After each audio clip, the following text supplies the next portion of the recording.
Bonjour à tous, bonjour à toutes, je suis content de vous retrouver pour un nouveau tuto. Veuillez m'excuser du temps que j'ai mis avant de venir vous retrouver. La plupart de ceux qui suivent ma page savent très bien pourquoi. Par ailleurs, je vous remercie encore beaucoup, vraiment ça me touche beaucoup quand je reçois autant de messages par mail de condoléances et d'encouragement.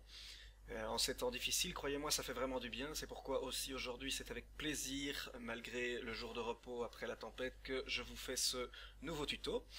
D'ailleurs, nous allons parler de l'interface Edit. Encore une fois, nous allons maintenant cette fois-ci aborder le montage par les viewers. Alors, ceux qui viennent de ma formation Media Composer vont reconnaître plusieurs choses en fait. La première, les plans. Oui, je suis allé rechercher, vous reconnaissez les plans de Sans réponse, le court-métrage de Tarek Schnip. Pourquoi est-ce que j'ai repris ce court-métrage? Parce que je pense que pour des tutos de montage, c'est beaucoup plus facile d'avoir un montage comme ça, avec une certaine continuité. Il faut savoir que le Lovely Day, je n'ai pas les rushs du montage final, parce qu'en fait, je n'ai pas été... je n'ai pas fait l'étalonnage je n'ai pas fait l'étalonnage final de l'épisode final parce que j'étais parti à Madère, donc Marlène s'est débrouillée pour aller trouver quelqu'un. Du côté de mes autres vidéos comme celle que j'ai tournée à Madère, c'est pas vraiment un truc avec une continuité, voilà, c'est plus quelque chose, je vais dire, aléatoire, hein, qui se fait un petit peu sur le tas. Donc c'est assez difficile en fait de profiter de beaux plans pour vous faire une continuité chronologique de montage assez claire. Donc ici, vu que les plans sont quand même très très clairs du côté de leur continuité chronologique, ce sera beaucoup plus facile de vous faire des tutos de montage à partir de ces rushs-là. Alors ensuite, l'autre chose que ceux qui ont suivi ma formation Media Composer vont reconnaître, c'est ma méthode de montage. Ben oui, voilà, bon, j'ai commencé personnellement le montage sous Final Cut Pro 7, ensuite apprentissage de Media Composer, passage à Final Cut Pro 10, Premiere, etc. Alors voilà, j'ai une méthode, une seule, j'ai pas changé parce qu'elle me convient très très bien jusqu'ici. Donc voilà, si vous désirez avoir des formations sur d'autres méthodes, donc je vais employer ma méthode classique. Si vous voulez avoir des formations sur d'autres méthodes, utiliser peut-être le Resolve différemment, je vous encourage à vous tourner vers d'autres formations de montage. Mais cessons de blablater et allons-y. Donc on va commencer, vous le savez que moi je commence toujours comme ça, par un montage par les viewers, directement dans la timeline. Alors, donc, vous vous souvenez du Media Pool, j'ai créé une première timeline que j'ai nommée séquence RED, en référence à la séquence de RED. Nous avons par défaut une piste vidéo, une piste audio qui se sont ajoutées dans la timeline créée. Attention, comme vous le voyez, c'est configuré dans les Master Project Settings que mes premières pistes audio arrivent en audio stéréo. C'est indiqué ici, vous voyez, il y a un 2.0. Voilà, alors...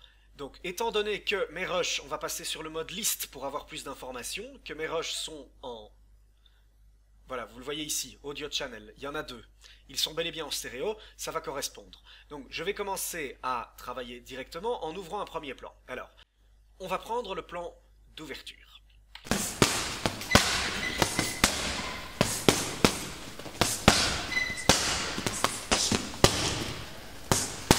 Alors vous vous souvenez donc, double-clic, ça ouvre dans le moniteur source. Alors je vois déjà la nostalgie de ceux, donc on va commencer ici. On va faire un premier montage à 3 points. Si vous vous souvenez donc, les raccourcis. JKL, donc à savoir JKL, J retour arrière, K pause, L play. Voilà, et donc si vous voulez faire une avance plus rapide, double L. Si vous voulez faire retour arrière plus rapide, double J. Ou triple J, ça marche aussi, ça va faire de plus en plus vite. Donc ça, je pense que vous vous souvenez. Alors, les raccourcis I, je viens de faire, sans le vouloir d'ailleurs, un point d'entrée, I, donc I pour IN. Donc je vais le faire plutôt ici, voilà. Non, c'est pas, on va rester pour ouvrir le court-métrage. I, voilà.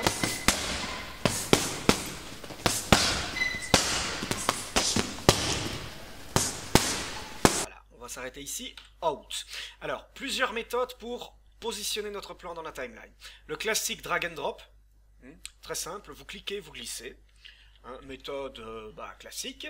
Alors, du côté du drag and drop, il y a des fonctions qui se retrouvent dans tout logiciel du montage, celle-ci. Si je glisse sur le moniteur de montage, on se retrouve ici avec toutes les fonctions de montage classique, donc l'insert, l'overwrite qui est l'écrasement. Hein. Le replace, remplacer un plan, fit to fill, vous vous souvenez du fit to fill dans Media Composer, il vous permet de, ceux qui ont suivi ma formation, il vous permet donc en fait d'adapter le plan à l'espace qui est dans votre timeline. Donc alors, place on top, donc positionné sur la piste du dessus, sur la piste vidéo du dessus. Append at end, qui vient de Final Cut Pro 10, la fonction donc ajoutée à l'ours, hein, quand vous faites une fonction très pratique quand vous faites un ours. Ripple overwrite, alors ici donc ça signifie utiliser un écrasement en ripple, c'est-à-dire en modification. Je verrai ça plus tard, ça c'est plutôt montage dans la timeline. Donc ce qu'on va faire ici, je vais faire un insert. Voilà. Et donc on a positionné notre premier plan. Alors, on peut retrouver également ces différentes fonctions. Je vais faire un CTRL Z ici. Hein, vous avez ici les fonctions les plus utilisées. Insert, écrasement, overwrite, hein, insert, overwrite. Et ici, c'est le replace clip. Donc, idéalement, moi j'utilise plutôt ces fonctions-ci, mais évidemment au raccourci clavier. Donc on peut faire un overwrite, mais bien entendu, c'est beaucoup plus facile de monter au clavier. Donc en l'occurrence, vous avez ici, si vous laissez votre souris appuyée dessus, vous avez ici, vous voyez les différents raccourcis qui correspondent à F9, F10 et F11.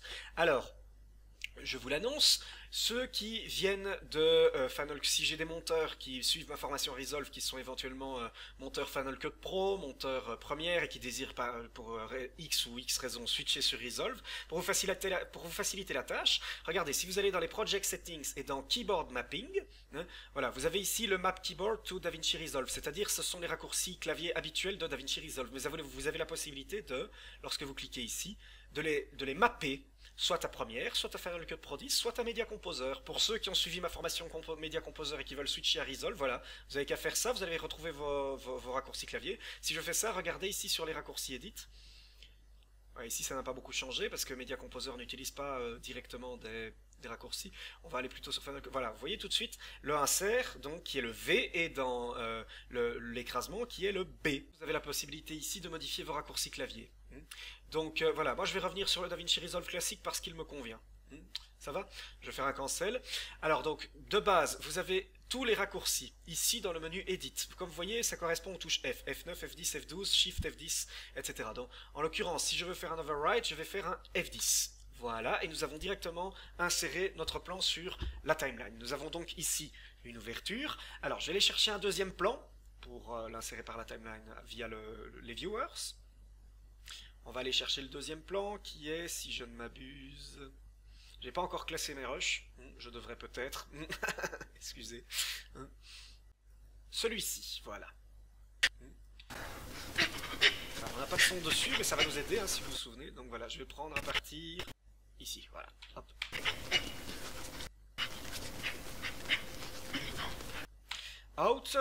Out, et je fais encore un overwrite, F10. Alors, il s'est placé directement après mon plan. Pourquoi? Parce que j'ai fait... parce que ma tête de lecture était sur une coupe. Maintenant, si, par exemple, je vais mettre ma tête, je vais faire un CTRL Z et je vais mettre ma tête de lecture ici, si je fais un override, vous vous souvenez, hein, là voilà, il a écrasé tout ce qu'il y avait après ma tête de lecture. La position se fait en fonction de la tête de lecture. Alors, je vais prendre un autre plan, au moment où il... voilà, Voilà, ici on a un mouvement convenable.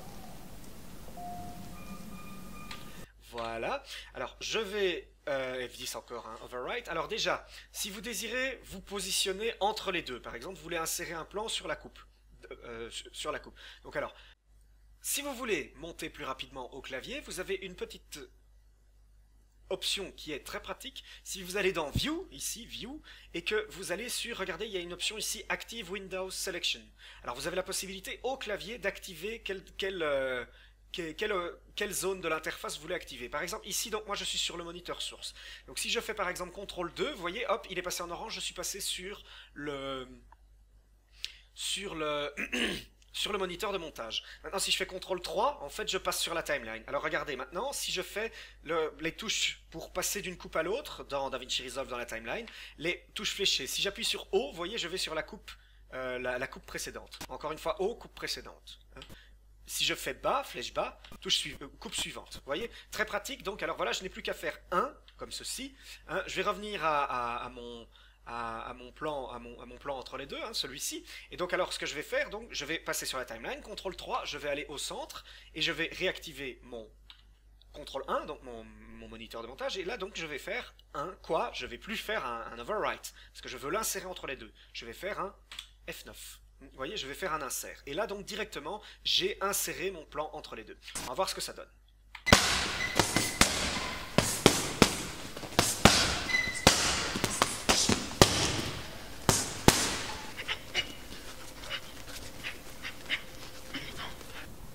Ouais, bon, le plan est trop long et la transition est pas terrible, mais c'est pas grave.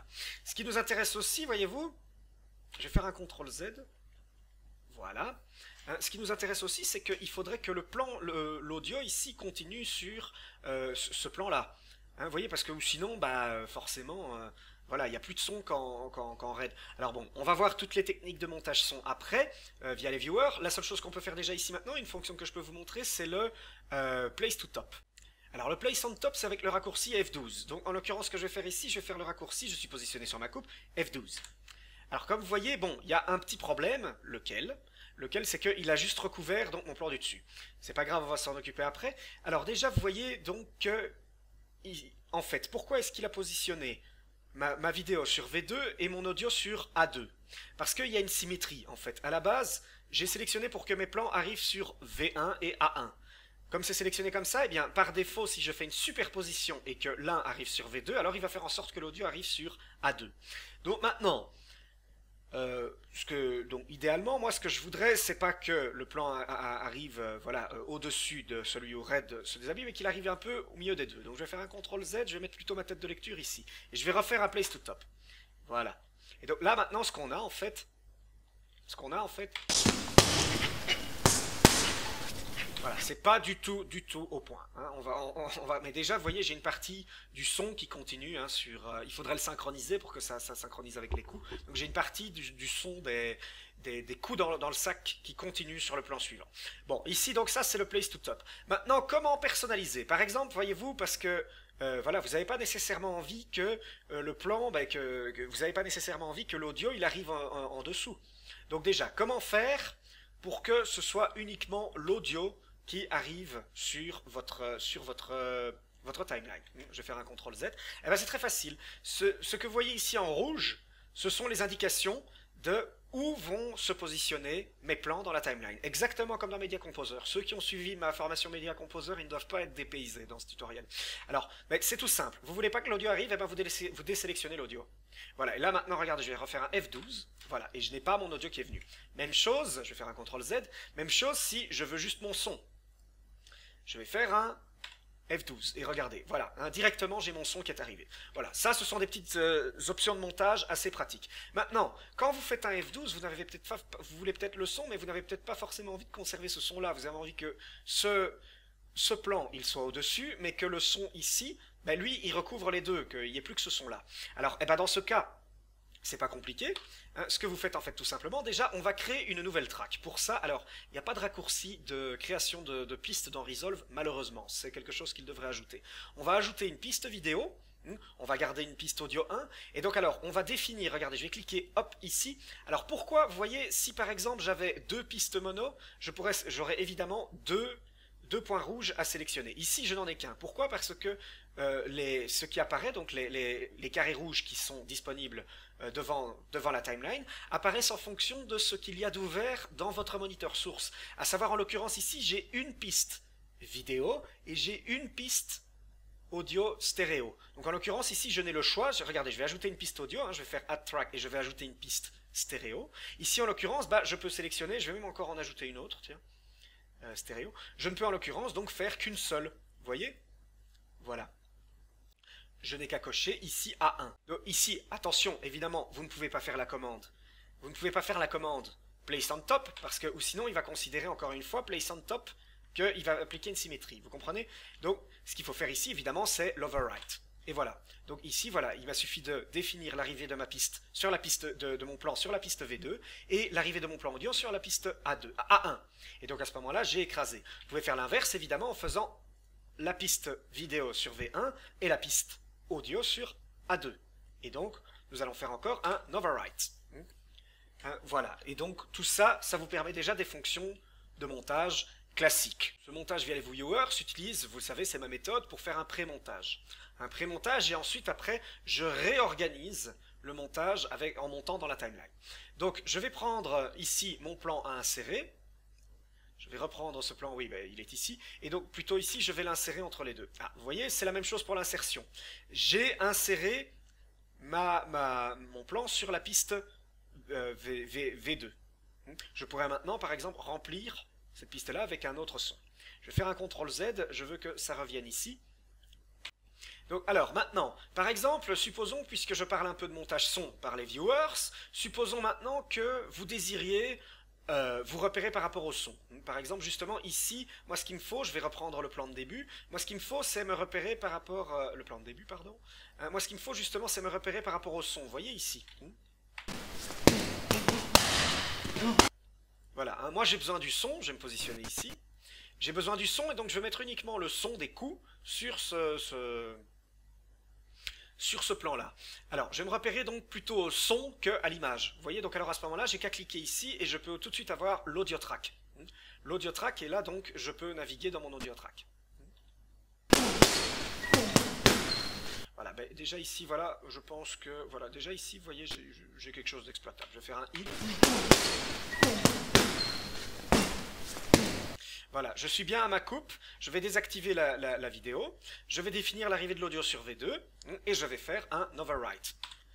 Voilà, vous voyez, j'ai pris un plan beaucoup trop long, parce que j'ai oublié de mettre un point de sortie. Ça arrive. Voilà, hein, donc je vais faire un F10. Pas un insert, parce que ici, qu'est-ce qui va se passer si je fais un insert? Boum. Voilà, alors maintenant, voilà, il pourrait se passer ceci. Regardez. Par exemple, j'ai envie d'insérer sur ma piste audio, mais je ne veux pas que la piste, donc si je fais comme ça, voilà, mais je ne veux pas que ma piste vidéo se décale. Ce que je voudrais justement, c'est que mes pistes vidéo, mes plans vidéo restent les mêmes, et que ce soit ceux-ci qui se décalent, hein, pour laisser place au son que j'ai été chercher ici. Donc à ce moment-là, ce qui intervient, eh ben, c'est comme dans Media Composer, la sélection de pistes, ce sont les auto-select. Ici, c'est ce qu'on appelle les auto-select. Vous voyez, donc, je vais sélectionner ici ma piste vidéo. Vous voyez, ce sont les petits rectangles avec les deux flèches. Je clique ici. Et donc à ce moment-là, si je fais un F9, regardez, hop. Alors, il y a un problème évidemment parce que j'ai désynchronisé mes deux. C'est pas bien ce que j'ai fait. Je vais plutôt faire ça sur autre chose. Par exemple, notamment sur la musique, par exemple.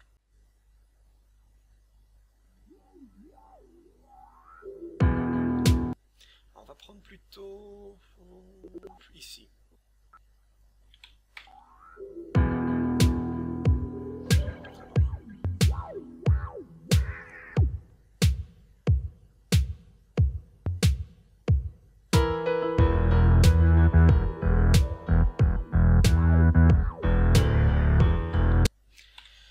Si je fais un insert ici, vous voyez, hop, tout se décale. Voilà, c'est pas ce qu'on cherche. Donc ici, ici évidemment, vu qu'il n'y a rien dans la timeline, je pourrais faire un overwrite. Hein, voilà. Mais alors maintenant, supposez que je vais prendre encore ici. Regardez, je vais supprimer. Je vais supprimer ce plan-là. Alors si par exemple ici, vous voyez, donc je veux réinsérer le plan, hein, ce plan entre les deux. Donc maintenant, je vais avoir ce problème si je fais un F9.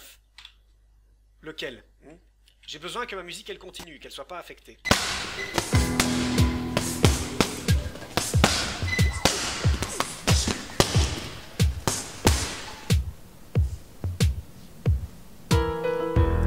C'est dommage pour le son, etc. Parce que je vous jure que l'entrée de ce film, on a terminé le montage avec Tarek, avec cette musique-là, elle est absolument badass. C'est assez énorme comme générique de début. Excusez, hein, c'était la petite parenthèse. Donc moi, ce que je voudrais maintenant, c'est insérer mon plan, mais que ça n'affecte pas cette piste-là. Eh bien, c'est là que... Parce que ma musique, elle doit rester entière. Mais c'est là que je vais désactiver l'auto-select. Je vais revenir sur mon plan de montage, et je vais faire donc ici un F9. Et voilà, j'ai pu insérer sans avoir touché à ma piste. Hein. Ça, c'est une première utilisation des auto-select. Vous allez voir que, quand on va voir le montage dans la timeline, vous allez voir que les auto-select n'ont pas que cette fonction-là. Ils ont d'autres fonctions aussi au niveau du trim, au niveau des interactions. En fait, c'est un peu la solution, le compromis qu'a trouvé Blackmagic, les auto-select, pour un peu imiter la timeline magnétique de FCP10, mais en proposant toujours des pistes. comme première, quoi. Voilà. Donc ça se saume. Une petite dernière fonction que je voulais vous montrer à partir du montage donc par les viewers. Si maintenant donc vous continuez vous avez commencé à visionner et que votre tête de lecture n'est pas au bon endroit. Donc souvenez-vous, hein, il suffit de faire voilà, il suffit de faire un. Ça tourne Tarek. Voilà, on va prendre ici.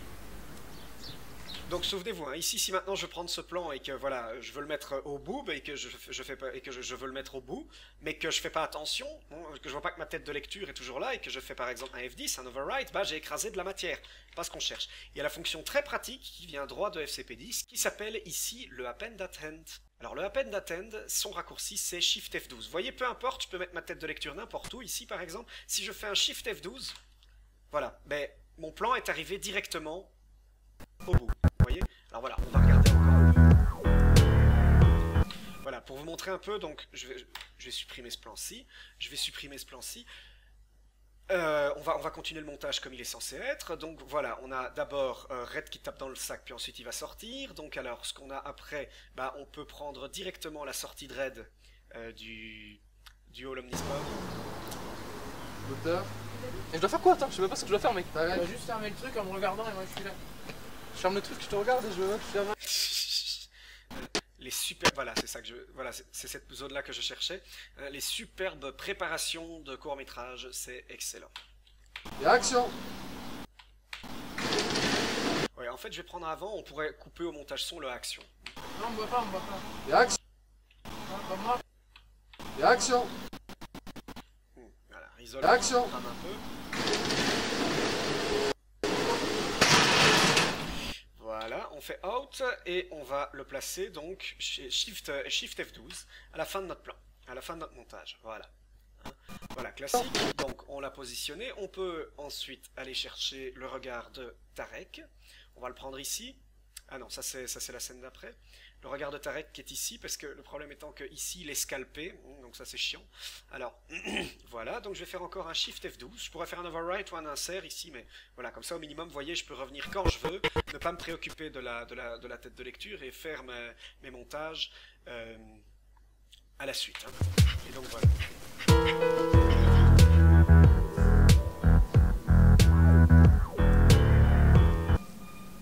Et action.